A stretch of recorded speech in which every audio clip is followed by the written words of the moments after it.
All right. Hi, everyone. Welcome to another episode of the Mindgasms podcast. I'm going to talk to my friend Hayden Bruce today, also known as the Pragmatic Christian, who is my friend from Mixed Mental Arts. But we actually, I think, became friends before either of us joined Mixed Mental Arts, at least before Hayden did. But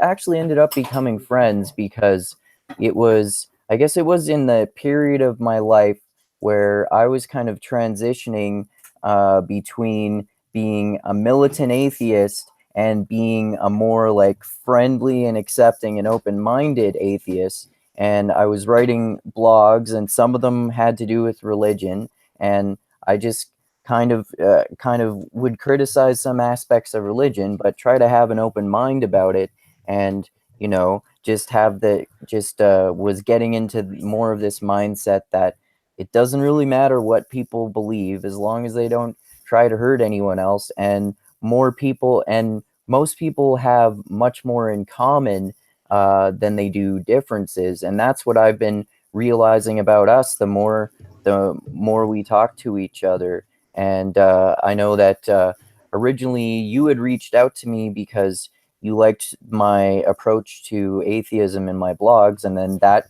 ha- caused me to develop more of an interest in your approach to Christianity. So, why don't you just kind of tell everyone a little bit about yourself there? Yeah, so my name is Hayden Bruce. I grew up a Christian. My parents were Christian. Um, I think neither of them were Christians growing up, and then they became Christians later on, I think in their early adulthood. So I am a second generation Christian from people who I don't know if they were atheists necessarily, but they certainly weren't, you know, the kind of Christian that they are now. So at some point they made that decision, which is interesting to think about because that's all I've ever known. That's all I grew up with was coming from a Christian mindset. So that was never completely foreign to me. I think when I was younger, I don't know, it's just like a non-issue. It's just there. So I didn't question it too much until my teenage years. It became like a super adhesive to my personal identity, my sense of belonging. I didn't hang out too much with people from school. I went to public school, but I did hang out with everyone at church. Those were my people. That was my social group. That's where I belonged. And then from there, you kind of intuit that you can gain social clout, respect, if you actually know what you're talking about, if you actually study the Bible and theology and all that. So which I did. So I started studying that stuff on my own, reading books on like theology, which these were like popular Christian theology books. These were not like biblical scholars. So I was basically just confirming bias after bias and just kind of reinforcing what I think already.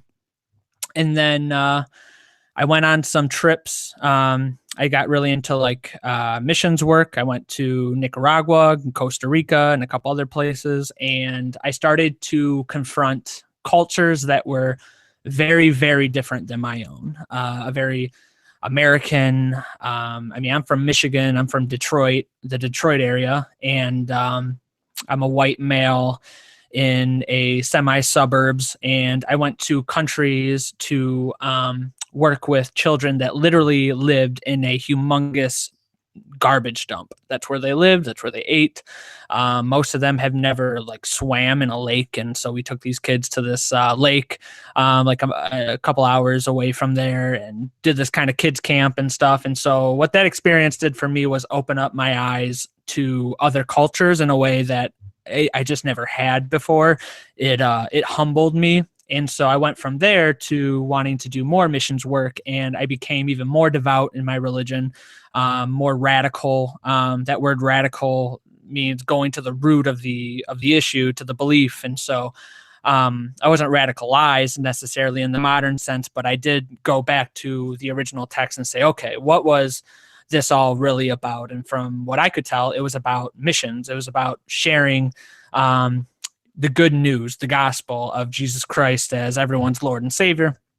And I wanted to tell people about that because I believe that if they didn't know that, if they didn't have the name Jesus to, proclaim as their Lord and King, then they would go to hell. So what this did for me was, I don't even know the right words to put it, but it definitely stoked this fire inside of me that I think I've always had. I always wanted, which many of us, I think especially men, we want to feel like we're a part of something cosmic and grand, and that did that for me. I joined the fight, for souls, and I went on from there wanting to gather more knowledge so that I can critique the American culture that I grew up with. So I went to Bible college. Now, there's a joke that if you want to make an atheist out of a Christian, you send them to Bible college because what that does, at least, if it's a good college, it presents you with not only different students from different backgrounds, but professors that disagree on things, which I had. I had wonderful professors that they were all broadly in the same tradition that I grew up in, but each one of them had a little bit of variations on theological issues. So that was my model was, it's okay for us to disagree on these things, where growing up, I thought that was an absolute no-no. People that disagree with what we think is, they're liable for hell. And there were some things that we could be wishy-washy about, but not a lot of them. So that was a huge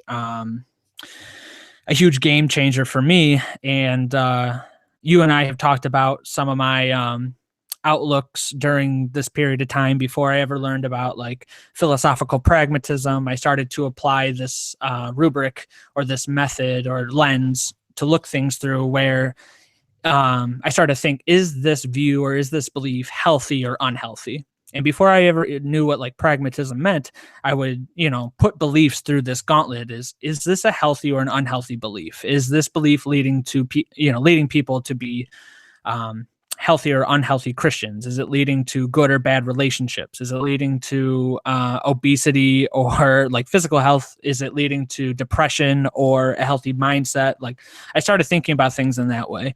So you were a pragmatist before you understood what pragmatism was, in a way. Yeah. When I found out about pragmatism, the philosophy of pragmatism that started with William James, or it started with Charles Peirce, William James, John Dewey. I didn't know what that was, but I realized after I learned about it that I had been thinking this way for a long time. Which, a lot of the ideas of philosophical pragmatism aren't, they're not totally original to the pragmatists. They are in a line of, tradition themselves. And even the giant work on pragmatism, which is William James's Pragmatism, the subtitle is A New Name for Old Ways of Thinking. So a lot of these ideas, which I'm sure we'll get into more, they weren't, what was I going to say? Yeah, I didn't know about them. They're not completely original to the pragmatists, but they really formulated a new way of thinking in philosophy and science that once I learned about it, I was like, oh my God, this applies to my, the crisis I'm having in my own faith, and it's helping me think through things, which I'm sure we'll get into. But that's a really long intro. I wasn't sure exactly what you wanted to hear, but that's a little bit about me. Okay. So I noticed a few similarities between your story and my story when you were talking there. I think we've talked about this before, but when you were talking about confirmation bias there too, that's like in the same way that you went through that period of thinking when you were like more radicalized, as you put it, as a Christian. When I was getting to be more and more of a militant atheist, I had similar experiences. Like I I would learn from all of the so-called new atheists or militant atheists or whatever you want to call them, and I would just like confirm bias after bias after bias, like, oh, aren't we so awesome? We're rational. We follow science, not that stupid evil religion shit. Right. And on another similarity is that I feel like I've at least for a long time always been like kind of a firebrand in a sense too, which is why part of why like more recently I've been like actively trying to just like, you know, take it easier and be be more relaxed and not take myself seriously, and Yeah. just because it's more fun and less stressful that way ultimately. But I still get into all sorts of unnecessary arguments online and stuff like that. Yeah, I've had my fair share of unnecessary arguments. You know, especially back in the day. I mean, I remember arguing deep into the night with friends of mine who agree with me on all the like important issues, and we would just fight and fight and fight, you know, until 3 a.m. about, you know, slight theological variants and stuff. And I just came to realize, well, eventually I stopped. Eventually, I cared less in the sense that I would let a variation like that like affect a relationship. You know, that was the first thing.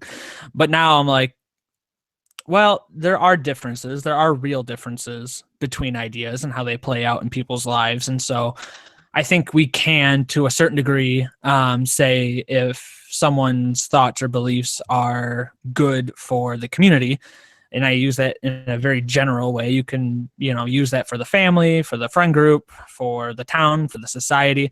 I think that there are certain beliefs that play out in worse or better ways, you know, which leads back to my pragmatism.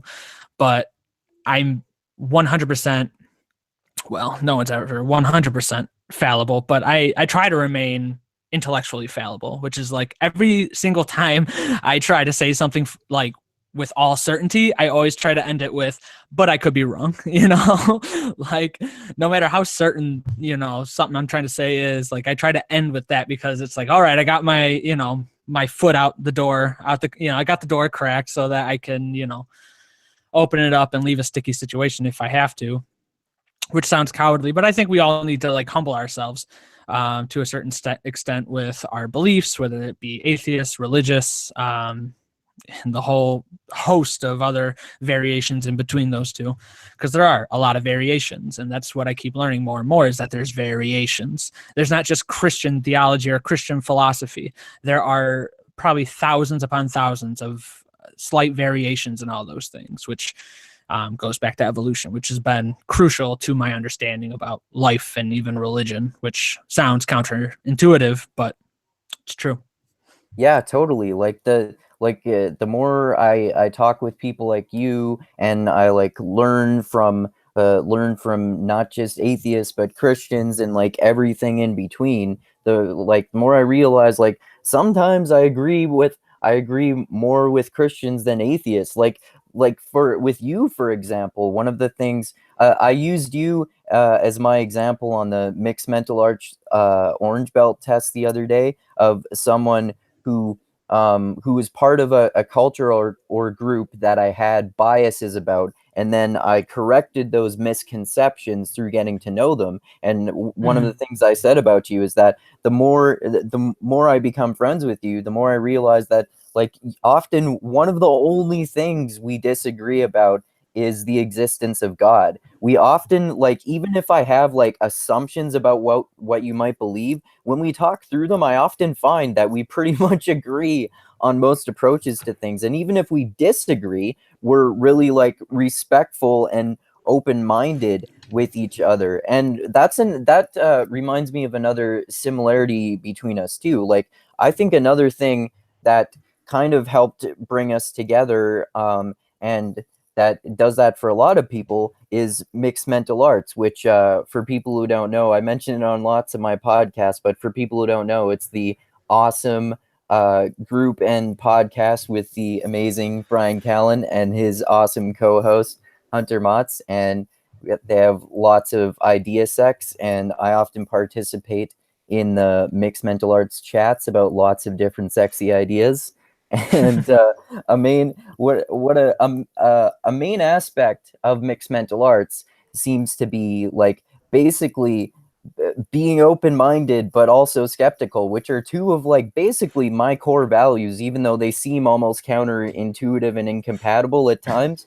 But like those are really important to me, and I think they're really important to you too. And that's one of the great things that helped bring us together, I think, because I've told this story before, but similarly to how when you went to Bible college, that kind of helped de-radicalize you a little bit. One of the main things that helped de-radicalize me from being a militant atheist was mixed mental arts. And you and I have talked about this before, I think, but one of the main things was Hunter and Brian talking about the work of people like Jonathan Haidt and David Sloan Wilson, and books like Descartes' Error by Antonio Damasio, basically all just kind of dismantling this notion that I kind of just unquestioningly blindly followed, that the militant atheists preach about all the time, which is that rationalism is the best, bro. Let's just all be rational.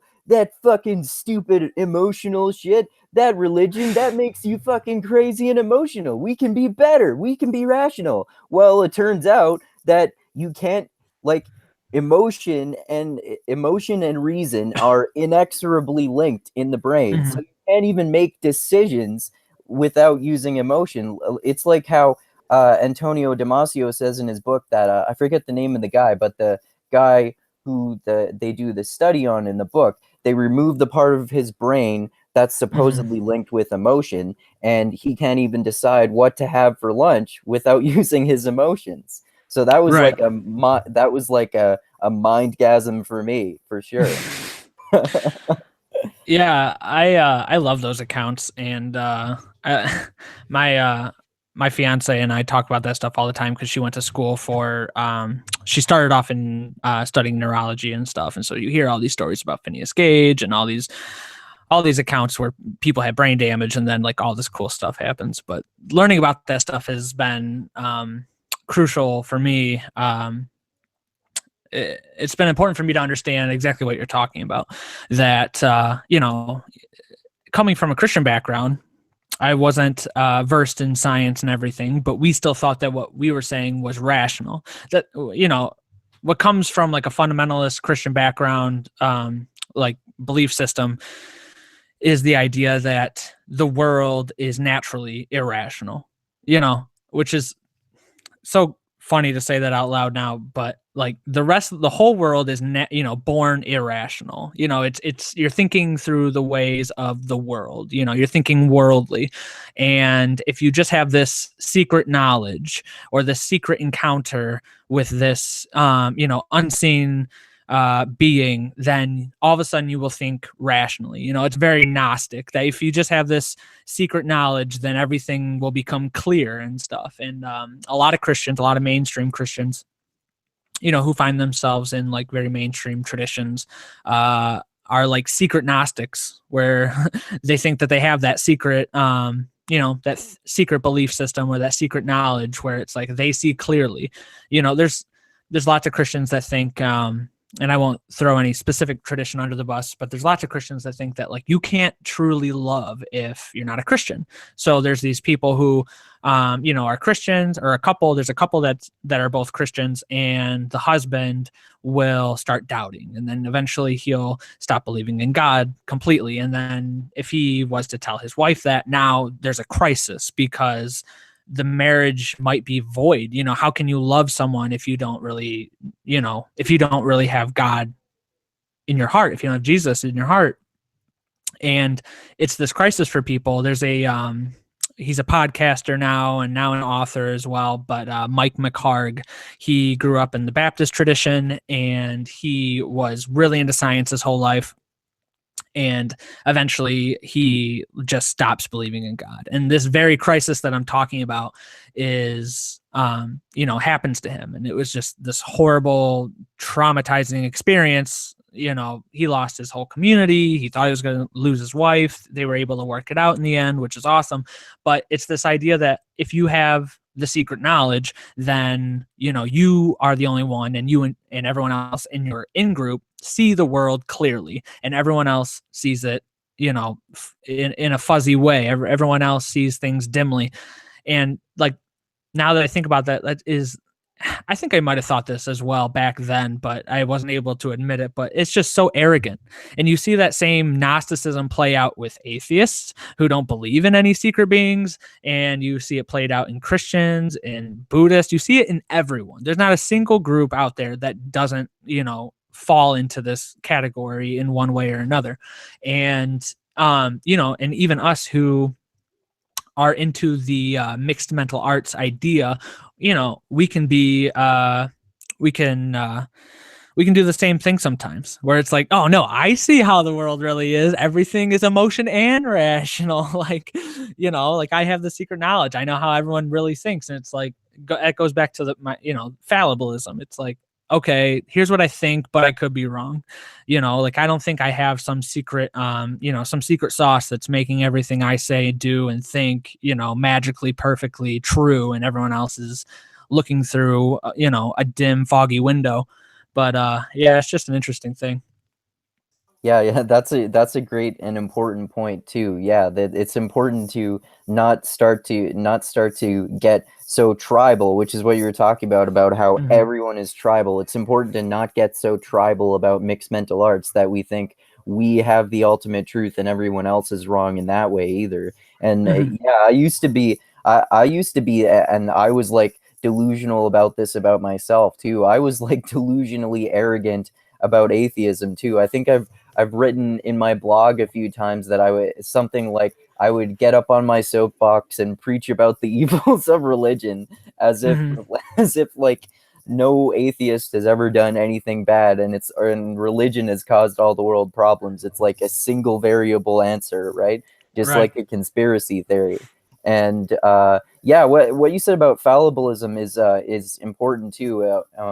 Reminds me about two other things that we were going to talk about actually, which are postmodernism and pragmatism. And yeah, I guess to start off with, yeah, I've been learning more about postmodernism lately. That's another thing that I started learning about through mixed mental arts that I had this kind of preconception about. And I think you and I have talked about this before when we talked on your podcast a little bit too. But I kind of just blindly accepted this presumption of Jordan Peterson. And, I think you and I are both fans of Jordan Peterson in general. I like his approach I really admire his approach to religion, even though I'm an atheist. Like, if I were a Christian, that's probably the type of Christian that I would try to be. But he kind of talks about postmodernism as if it's this evil thing. And again, it's important to not think that postmodernism is all good and there's nothing bad about it too, which I have to constantly remind myself because I'm seeing so many good things about it lately. But when I talked to, I guess I started getting interested in looking at it in a different way when I talked to James Sullivan, who is a mixed mental artist as well, who has studied postmodernism. And we had this long email exchange and debated about some postmodernist articles that he sent me. And it was mainly that, and also watching and listening to Thaddeus Russell, who's a historian who wrote the book called A Renegade History of the United States, which is about like the history of the United States from the perspective of like scoundrels and whores and like the supposedly immoral people and stuff like that.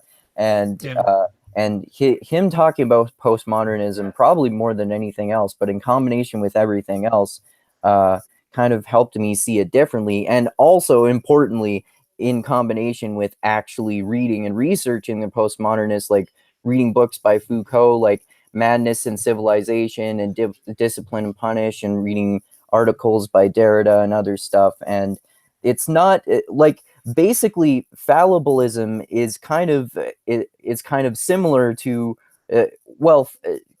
yeah, I guess it's kind of similar, but not exactly the same thing as relativism, which is kind of a main aspect of postmodernism, that like basically you can never be 100% sure about anything, which is one of the main things that I argue with people about so much lately. But yeah, and also we've talked about before about how like you're basically applying pragmatism to Christianity. So I don't know if you want to just maybe comment on what I said on postmodernism, and then just get into what you do to apply pragmatism to Christianity. Yeah, sure. So I am a admirer of postmodernism. I haven't spent a extended amount of time studying it yet. I intend to. Whenever I've tried to dip my toes in the water, I've been just completely lost, which I used to be a lot harder on myself for not understanding, but I'm coming to realize that philosophers are just not great writers. So a lot of it is on the writers and the writers' fault. But yeah, I agree with so many of the ideas that come from the postmodernists. Like, there's a lot of I know a lot of postmodernists who I agree with in so many ways.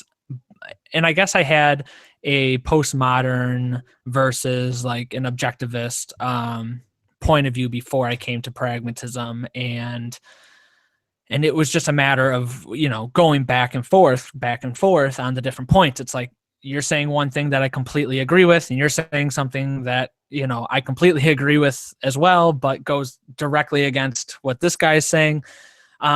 So what I would say about postmodernism, and again, I don't know that much about it in any educated way, but what I do know about it, I feel like I get the same tools from pragmatism, but I think that for me, at least, pragmatism answers a lot more questions and is more of a healthy reconstructionist way of thinking and solving problems. It's very vogue in, modern Christian cultures right now to be a deconstructionist. I don't know how much you know about this, but it's very much in vogue. No, I've never actually even heard of like Christian deconstructionism. Yeah, no, it's actually a really big movement. You might have heard about emergent churches. And I mean, people just usually call them liberals, in this angry way. But there's mom lots. actually just said that she studied that in seminary. Oh, I'm sure she has. Is she there? Hi, Miss Meinster. Yeah, yeah, she's here. Hey, Mom. Yeah. Do you want to say hi?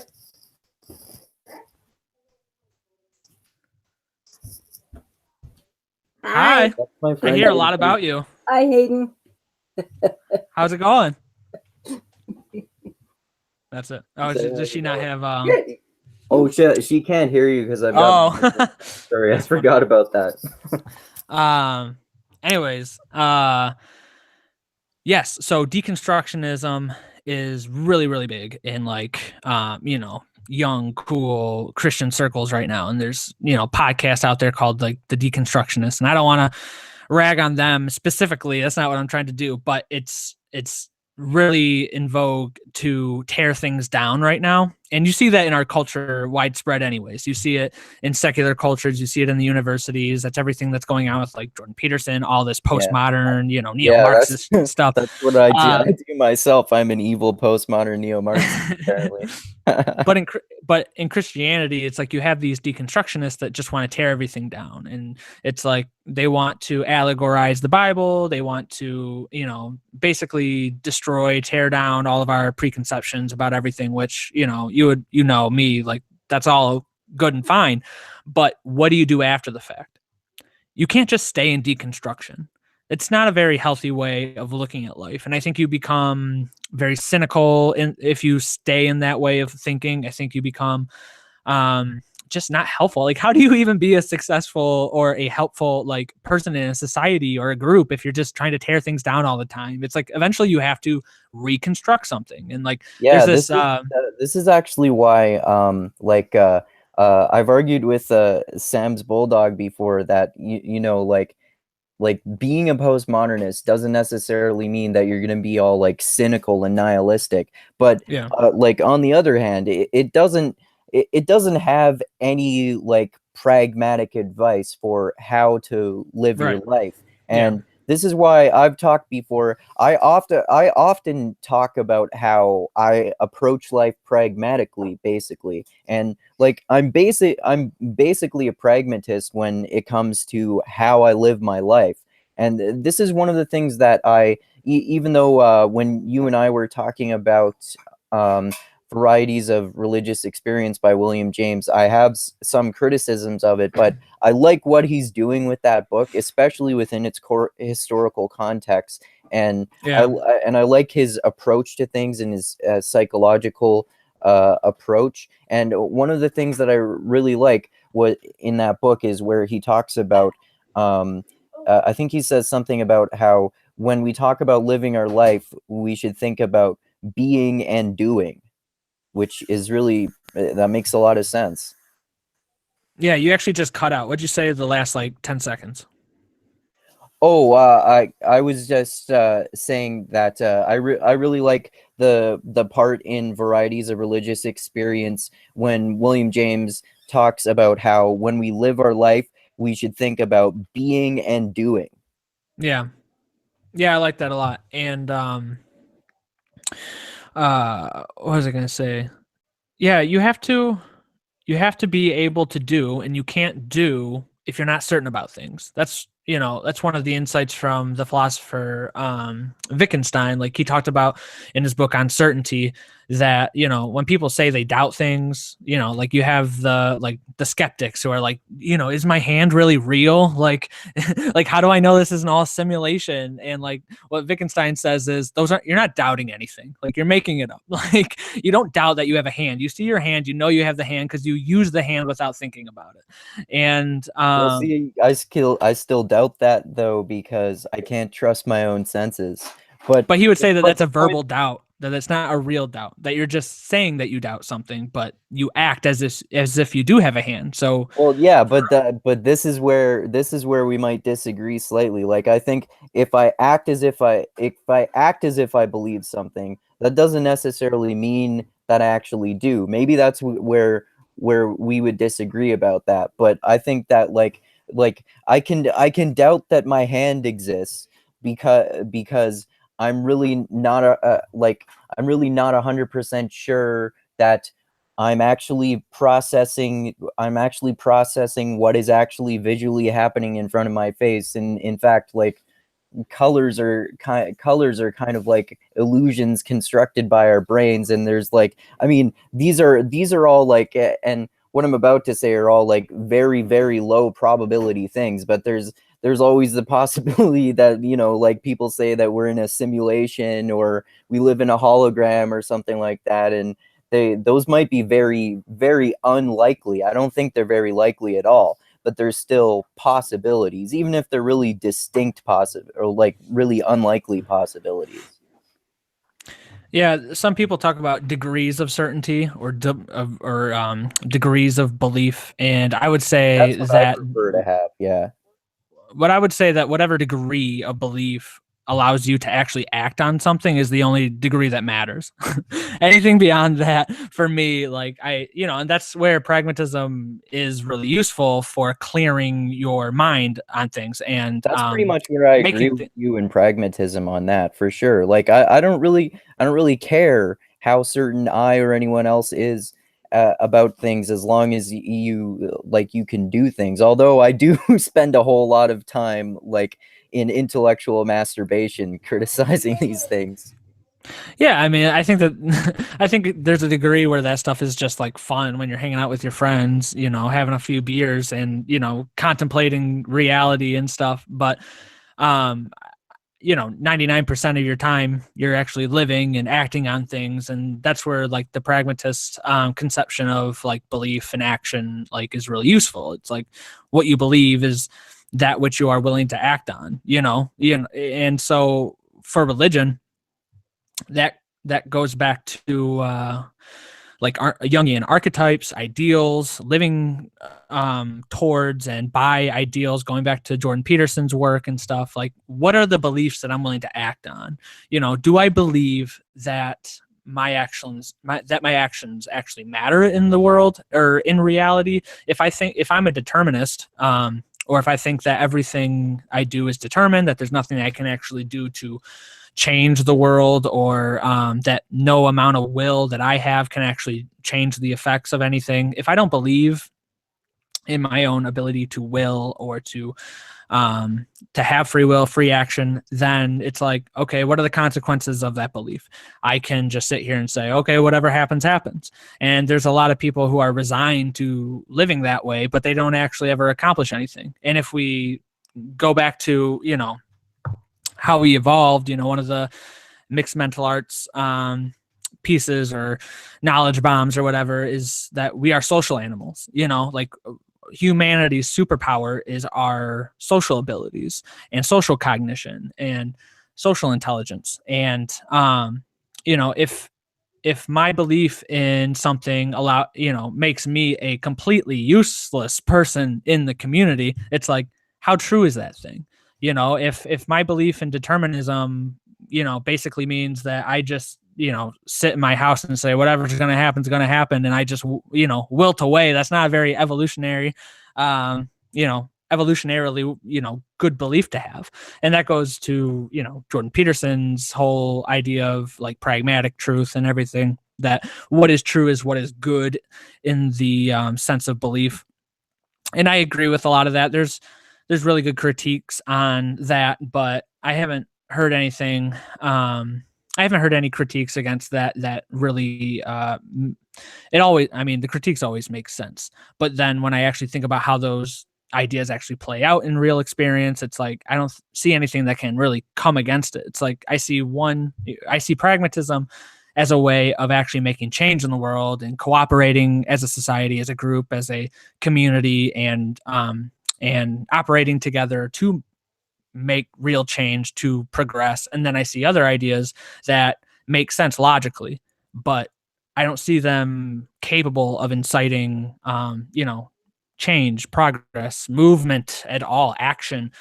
So it's like, for me, I tend to meditate on the ideas, the beliefs, the philosophies that lead to positive action, positive health, positive belief, positive change and progress. And then I try to not think too much about the ideas and beliefs and philosophies that just do nothing through human action that are just like fun to think about, This actually reminds me of how like I used to this is another area where I used to agree with Sam Harris, but I don't think I do anymore. This is an argument where that I've had with Ed Kennedy, who I love talking to, Sam's bulldog, about how it's basically like my point that I often make is that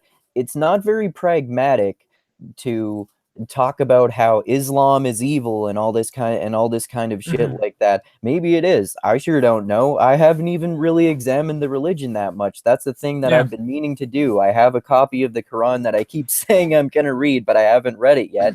And I try to have a much more open mind about Islam now than I do, because I want to talk to Muslims, and I want to learn more about Islam. And like, if you're so concerned about terrorism as a lot of the new atheists are, then it seems much more effective to me to be welcoming to people of other religions and criticize them, but just keep an open mind, and then maybe those people will be more likely to talk to you, and that might be more likely to even attract radicals to you. Like, this is why a lot of other people, including me a few times, have talked about this documentary with this guy Daryl Davis called Accidental Courtesy. I don't know if you've heard about or seen that, but I've heard of it. Oh, okay. It's really awesome. If you haven't seen it, I highly recommend it. It's on Netflix. But for those who don't know, it's basically about this black guy who he deliberately goes to like KKK and white supremacist meetings Mm-hmm. and becomes friends with these people and just asks them questions and uses the Socratic method. And through being open-minded and taking them being rude to him, they actually start to like be open-minded about him telling them about how, hey, not all black people are evil, and they become more open-minded about that, and he's become friends with so many of them, and he's literally converted a whole bunch of these racists Yeah. through several years, and he keeps like some of their robes as souvenirs, because that's a really good point of pride to have converted a fucking white supremacist or a Nazi or something like Yeah. that.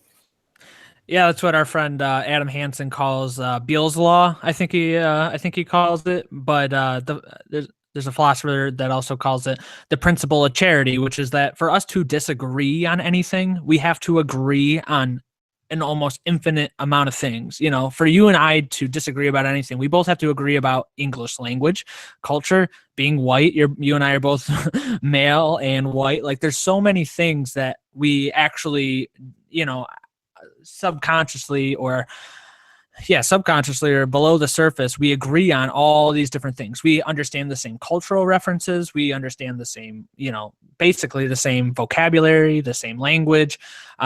We both understand, pop culture references, and all those things are going into us being able to disagree about one thing, like, and I like to call that, so some people call it the principle of charity. I have been using, and I don't think anyone else is calling it this, but I like to call it the hermeneutic of generosity. So if I'm interpreting someone or interpreting something, or a book, a letter, or talking to someone, I like to interpret starting off from a point of generosity. So, Adam Hansen's Beale's law, that if you give someone two character flaws, you can pretty much agree on almost anything. It's like if you allow someone to be fallible and allow someone to be a human being, basically, and recognize them as fallible, you can pretty much have a good conversation and have a good relationship. And that goes back to my issue with like deconstruction and what I see as a postmodernist hermeneutic, which is the hermeneutic of suspicion. That's the direct opposite. With the hermeneutic of suspicion, you're reading a book or talking to someone trying to find what's wrong with it. You're trying to find, what power structures are in this that you're trying to, insert here. And, how are you trying to dominate the conversation? What are the problems in this, in this line of thought? And it's like, if you start from that, you won't understand anything that's being said, or you won't glean any of the good. And that goes back to my pragmatism. I This want is to why I take the, try to sort of interrupt. This is why I try to like combine both of those approaches. Like I yeah, said, maybe they're incompatible, but I try to like be skeptical, but also keep an open mind. So yeah, yeah. I don't know. And you Maybe need them both, and yeah. you do need them both. And that's why, like, I can complain about deconstruction and postmodernism till I'm blue in the face, but at the end of the day, I do think it has useful tools, and that's how I like to think about this stuff. That goes back to a mixed mental arts principle, that all these ideas, all these beliefs, all of our cultures, they're tools, they're ways of operating in the world. And I think that postmodernism has very useful tools. So I'm able to have a conversation with someone who calls himself a postmodernist, and we can see things very differently in the end, but I can appreciate the tools that he's using, and I can use them myself. Like I said, like, I think that there's a lot of the same tools in pragmatism historically came before postmodernism, and I like pragmatism because it has a lot of the same tools. I just think it's a more positive philosophy to use and to have in your mind, in your head. I think it's a little less pessimistic. For me and my temperament, like, I need that. I need something that says that things can change for the good. I just need that kind of framework in my head, because I'm naturally a pessimist and a naturalist and I'm the a same way, man. skeptic. I'm Like, the same way. I'm naturally really pessimistic, so I'm always trying to will myself to be more of an optimist. yeah, and it's funny. I was actually just reading this this paper sorry to get a little off track. I was just reading this paper earlier. You said you wanted to talk about Stoicism as well. And so I was reading this paper that was comparing William James and his rhetoric with Stoic rhetoric, and specifically the rhetoric of Marcus Aurelius. And what he was saying was that both seemed to write, and both in the sense that Marcus Aurelius's meditations he wrote for himself. He didn't write for a public audience. It was just kind of himself questioning and inquiring to figure things out. And not only that, but it was the author called it a spiritual experiment or a spiritual practice, where he was writing out things that he wanted to believe. He was basically writing out things that he was reciting to himself, like poetry or scripture that he wants to believe. So basically he was writing out like ideals that he wants to have inside of him in order to live out, in order to act out. And the author was saying that William James, in his in the style of writing he wrote for like his lectures and stuff, like pragmatism and stuff, that a lot of it is very similar to Marcus Aurelius's style of writing in ideals, writing in images, vivid images, stories, narratives, analogies, and all this stuff, so that your imagination is activated so that you can embody what's being said. It's not a logical syllogistic argument to be agreed with or denied. It's something that's supposed to be embodied and lived with or lived out after the fact. And I love that way of approaching writing and reading and approaching the people that I want to read and listen to. I think that Jordan Peterson is one of these people. If you put aside some of his like logic and some of his arguments and stuff, and just look at the advice. I mean, people listen to him for the advice, for the stuff that you can actually apply to your life and live out. And if you look at that stuff, it's like the guy, he really cares about his audience. He's not saying that stuff to be popular. He's saying that stuff because he has been helping people for years in his clinical practice, and he wants to see people, living out, successful lives. And this author was saying that Marcus Aurelius, was doing that through his meditations for himself. And I would say that William James was doing that through his lectures. It was very, very, he was a preacher. I mean, during that time, a lot of philosophers were also preachers. If you look at Emerson, he was kind of like a public intellectual, which was basically a preacher. And he was speaking ideals to people. And I need that in my head. That's how we started. I need a philosophy that says, you can actually change things for the better, that if that you can actually progress and make the world a better place. Like, those are ideals that I need in my soul, like I don't believe in a literal soul, but when it comes to this stuff, I do, like I pragmatically believe in a soul, where it's like, I want to fill my soul up with stuff that inspires. And I think that when people, I don't know, I just see a lot of people tearing others down for trying to inspire people to be better. And I just think that's bullshit. I just think that it's like, why do that? There's people like Jordan Peterson that are actually helping people reconcile relationships and get jobs and actually make something of themselves. And you want to, say that he's doing it for nefarious reasons. I just don't see it there.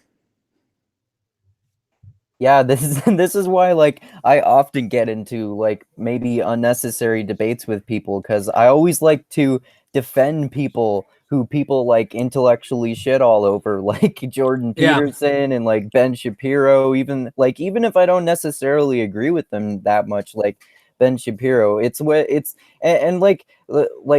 like I said, I agree with Sam Harris, for example, less than I used to, but I get really annoyed when people argue that him or anyone else have nefarious intentions with what they're doing. Like, that sure, I mean, I can't read minds, but it sure seems like all of these people have good intentions. Yeah.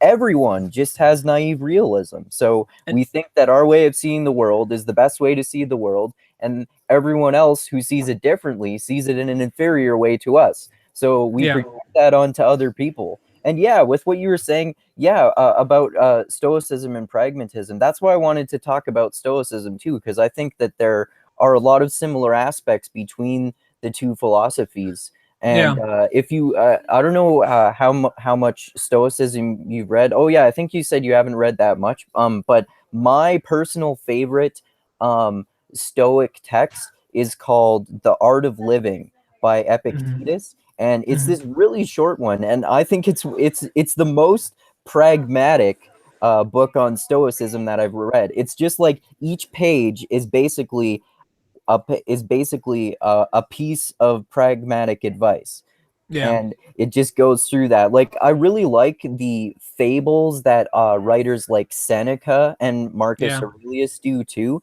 but I really appreciate that practical way of looking at it too, which is why I like pragmatism and why I see similarities between them. And I think I told you I was lucky enough to get to talk to this professor of philosophy who teaches Stoicism named William Ferriolo, and I just read his book too, called Meditations on Self-Discipline and Failure, and I really like it. That's why I really like Stoic texts, even though I don't agree with it as much as I used to, because it's kind of a rationalist philosophy, and I'm not as much Yeah. of a rationalist anymore. But it has a hell of a lot of really pragmatic advice and really inspirational advice too, just like what you get out of pragmatism. Yeah. Yeah, I don't know too much about Stoicism. I read Seneca's On the Shortness of Life because I was going through a time of very deep depression and death anxiety and stuff like that. So I was reading that book. So like I approach Stoicism as an answer to a existential problem. Um, and then I went on from there. I read Tolstoy's Confessions, where he talked about his bout with depression and almost suicide, and I kept going on and going on until eventually I found Pragmatism, which I have personally found to be very helpful with those existential problems, and mostly because I think William James was an existential philosopher. No one calls him that except for like scholars that point that out, but he's very, very similar to the existentialists. And when you actually learn about his history, that makes sense. So William James started out. He was the oldest of his siblings, but he had horrible uh, anxiety and depression, and he had physical illnesses. And he was like anxious. He couldn't pick a job. He wanted to be an artist, and then he threw all that away, even though he was really good. And then he wanted to be a doctor, and he went to school to be a doctor, and then threw that away. And then eventually, he, through his intellectual journeying, he, started to form his ideas. And it was actually eventually when he read Runavir, I think is how you pronounce it. I can't remember exactly how you pronounce that, but basically, he wrote in this diary that I I'm choosing to believe in the will to believe. Like I'm choosing to believe in free will. Like my oh no, he says my first choice of free will is to believe in free will, which I love that. But that was like a big turn for him, and I was actually just recently reading his history with Stoicism, and I believe in the 1860s, early 1860s, he was reading Epictetus, and he was like writing to friends like, you need to just be a Stoic. Like he had this friend that was going through some problems, and he was like, you need to be a Stoic. You need to control your passions and desires and emotions, and walk through life with more resignation, and don't let that stuff affect you. And through reading Stoicism, he bolstered up this internal will, that what really matters is not external things, but what I think, what I believe, the will that I have within me in my internal world, which actually helped him through all this crisis, because for him, he was looking outward, trying to find answers. And what Stoicism helped him to do was realize that I have a power inside of me, um, and he goes on from there to reading Marcus Aurelius, which, later on in life, he continued to quote, and he would write down that he, goes back to Marcus Aurelius over and over again. But as he goes into his ideas of pragmatism, you start to see a breakaway from Stoicism.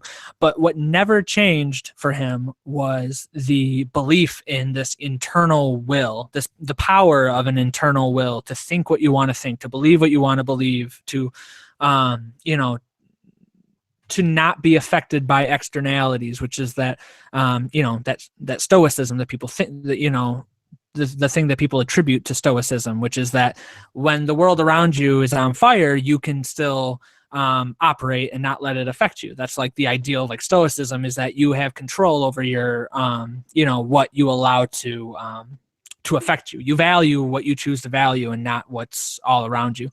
And Yeah, I think he and kept that. sorry, just to jump in for a second, how people often get that wrong is that they think that Stoics advocate for people to just like kind of like ignore their emotions and just Yeah. not be controlled by them to the point that they almost try to not experience them or something Mm-hmm. like that and just be cold and just be a cold rationalist like Spock. But it's Right. more it's kind of more like mindfulness, basically, like Yeah. experiencing and acknowledging your emotions, but then just moving on with your fucking day and Yeah. not letting yourself get dragged down by the past and bad things that inevitably happen in our everyday lives. Yeah, and I agree with that. And reading, William James's like musings on these things, like he seems very much like a Buddhist when he's, trying to apply Stoicism. And Stoicism in a way is like a secular like Buddhism. Yeah, But you see, that guy that I mentioned, who I talked to, the philosopher of Stoicism, actually, I actually first started talking to him, or actually when I first started talking to him, he actually sent me one of his papers that he wrote on how Stoicism is similar to Buddhism, which I thought was really fascinating. yeah, there's a lot of similarities. But yeah, I like Stoicism a lot for the same reason that William James liked Stoicism moving forward into his pragmatism, even though he changed on some of the core ideas or the core philosophies that are wrapped up in Stoicism. There was still that core idea that no, you have control or can have control if you practice these habits of belief. If you practice, basically, it was his idea of habit, the habit of attention, that you can make a habit of where you put your attention, and that's mindfulness, and that's Buddhism and Stoicism. That goes back to living out ideals. That if you make an ideal of putting your attention on this thing that is beneficial, that is good, then you can start to move away from the everything else that's buzzing around in life and reality. You can make a habit of where you want to put your attention and your thoughts and stuff. And I think that William James carried that out into his pragmatism. And you can kind of see that play out in his Will to Believe paper and lecture, where it's like, I have an ideal and I will choose to believe in that ideal. So I'm putting my attention, my mindfulness on this ideal. I'm meditating throughout my life on this ideal. And I'm choosing to believe that because the evidence is out on, whether it's like literally true, but from what I see in my life and what I see in the lives of those around me, those who believe in this ideal, their lives seem to get better. They seem to be healthier. They seem to love their spouses better. They seem to be better parents. They seem to be, and that's kind of his defense of a lot of religion and stuff. And that's where I come to my like pragmatic Christianity. It's like there's absolutely, I just know it to be a fact. And I have so many criticisms of religion, right here, ready to go. But at the same time, there is a way to believe in God. There's a way to be a Christian. And that's, I'll speak about Christianity because that's what I primarily know. There is a way to be a Christian that is so much better than being, I mean, I don't want to compare them, I guess, but there is a way of being Christian that is like infinitely healthy and good, and you will live a successful life. Like I've seen these people, I know these people, like I see them and they have You're evidence of that. Oh, well, thank you. You only know so much, but like, I just know people that have like the best marriages and the best relationship with their kids and the best businesses and business relationships and stuff. And it's like, they attribute it all to this foundational belief in Christianity. And so like, I'm interested in those good things. I'm interested in the fruits of that good way of thinking about this thing. And and that's an important distinction to make as well, is that you have this generalized idea or belief or religion or philosophy, and then on top of that you have everyone's version of it lived out in their life and in their brain, with the vocabularies they have, with the experiences that they have, and all these things take on variations. And that's where I use a postmodernism tool again.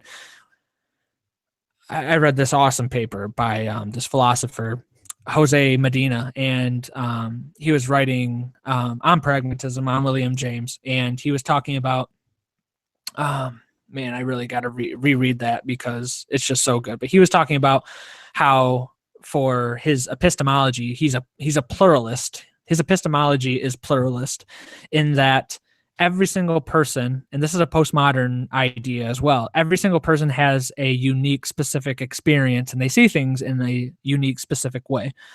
So, and I think you and I have talked about this too, for me to ignore everyone else's perspective and to think that what I know is the true one way is to completely lack all these perspectives that could be helping me in so many various ways, in so many good and healthy and beneficial ways.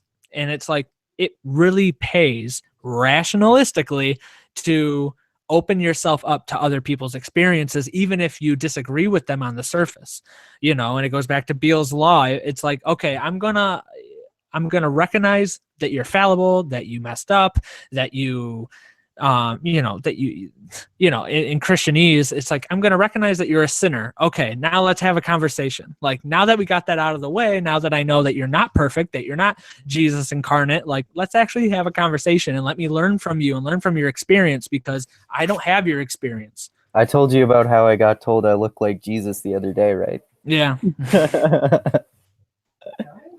Yeah, I was hoping Jesus was wearing a beanie like that. Arts and the there calendar. You go. Preach the calendar.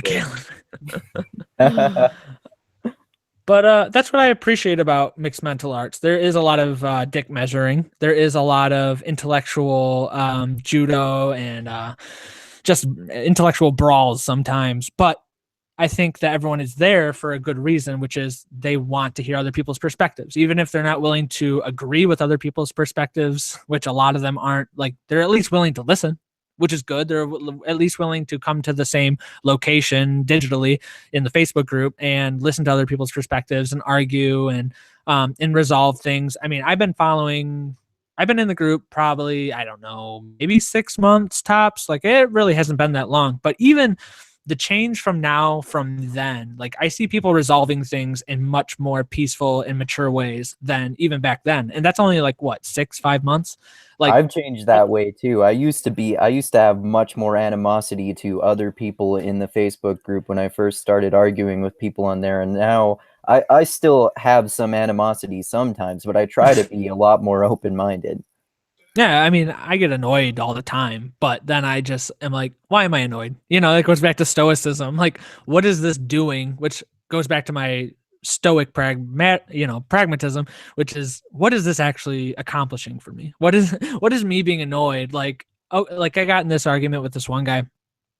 I don't even remember exactly what about. Oh God. We were both defending our interpretations of someone's tweet, like some celebrity's tweet.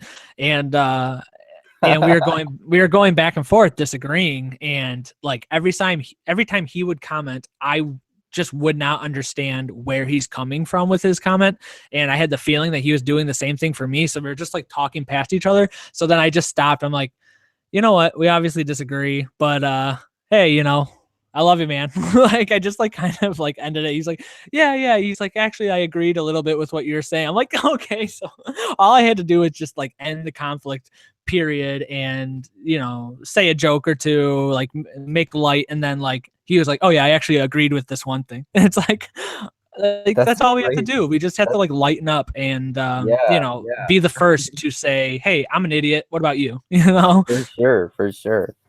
Yeah, that's why, like, even when Sam's Bulldog and I sometimes get into heated debate about moral relativism, the evil moral relativism, or religion or something like that, I always make a point of saying, you know, I really enjoy talking with you, man. Even when we have heated conversations, we always end with respecting each other, and I love you, man. Yeah. And I Yeah, I like really that. should I think try to that's have needed that more than approach ever. with everyone. Yeah. Yeah, it goes back to the principle of charity or the hermeneutic of generosity. It's like, let's just get out of the way what we disagree about and what we don't like about each other. Okay, now let's not react. Let's put it aside. Now let's have a conversation. It's like you're going to disagree with every single person you meet. You know, you can find a mirror image of yourself and find things you don't like about it. Like, that's just how we are, you know? Like, we're critical. We're looking for things to be afraid of. We're looking for things to change, to improve, to not like, you know, like I'm sure it's evolutionarily, you know, like it's a part of who we are. And so it's like, let's recognize that. Let's recognize our cognitive biases. Let's recognize that we're going to disagree. Let's put it aside and let's have an actual useful conversation, you know, which I think that's what we're trying to do here with these conversations, Yeah, with the podcast, with your for sure. podcast. And I just want to keep doing that more and more. For sure, man. And like I love talking to people I agree with and admire, and talking to people I disagree with, like Sam's Bulldog, I always find that I agree with someone a lot more than I thought I did when I have an actual like lengthy conversation. Like I think I told you I talked with D Canfield, who is on the Mixed Mental Arts group, and I thought that we vehemently disagreed about a whole bunch of stuff. Like he seems like a really hardcore leftist, but found out in talking to him that he's actually like a really easygoing guy and doesn't take himself too seriously and jokes around a lot, and he tries to keep an open mind, and we both learned a lot from each other in talking to Yeah. each other. And Yeah, we're that's gonna awesome. talk again. So yeah. Yeah, man, that's great. I got to get going soon, but Oh, okay. Yeah, sure. So yeah, we can end it, man. We talked about everything we wanted to cover, and we had a great conversation, I think.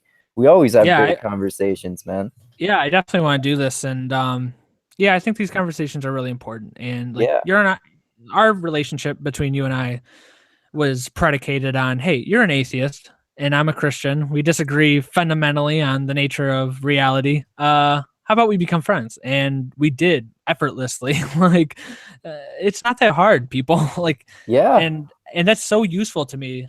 You know, if you were just some Christian on Twitter, I probably wouldn't have done that. Like, it's because you were different that I said, there's a perspective that I need to be aware of. There's a perspective that I benefit from being in community with. And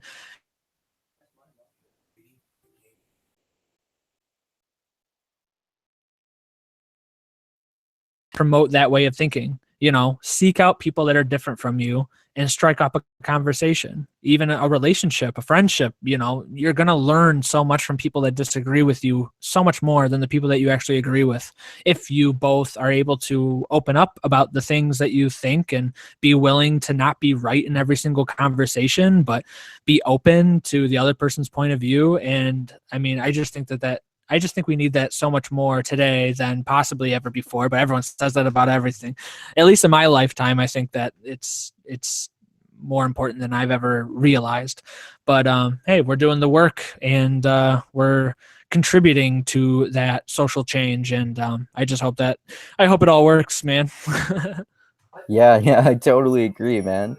Well, I'll just say all the things that I like to say at the end of my videos here, and then you can give any plugs you want to or anything like that. I added the link for your website, and my episode on your podcast, but anything else that you want to mention too.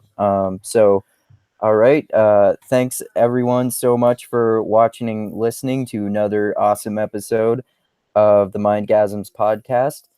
Thank you so much to everyone who's become my patron on Patreon and who subscribed to my YouTube channel. And thank you so fucking much to anyone else who contributes to me on Patreon or subscribe to my channel. You have no fucking idea how much that means to me. It means a fuck of a lot, and it allows me to expand this more and do a whole lot more stuff with my creative work here, and talk to more exciting and interesting people. And I love you all. And most importantly, always remember this: the funk cures all. All right, so you want to give any plugs there, Hayden? Yeah, you can find my podcast on iTunes or anywhere. Really, it is Pragmatic Christian Podcast. I have a handful of episodes right now. I'm excited for where it's going. We have a lot of conversations like the one that me and Andrew just had, and we explore pragmatism and we explore how culture affects our beliefs and the way that we live and the way that we have our faiths and the differences between our faiths. We're kind of trying to do what William James did with his book, The Varieties of Religious Experience, but through podcasts. I'm trying to explore individuals' experiences with faith, whether they're atheist, Buddhist, Christian, whatever, and just exploring the good. And so the podcast is Pragmatic Christian Podcast. You can also find us on Twitter at Pragmatic Christ, which is kind of presumptuous, but it's the only thing that was available. And the website is pragmaticchristian.com. So that's everything. All right, I'll add that Twitter link to the description for this video there too. Thanks, man. All I right, enjoyed well, this. thanks so much for talking, man, and hopefully we can talk many more times on your podcast and mine too. And all right, thank you so much, everyone, for watching, and adios until next time. Awesome.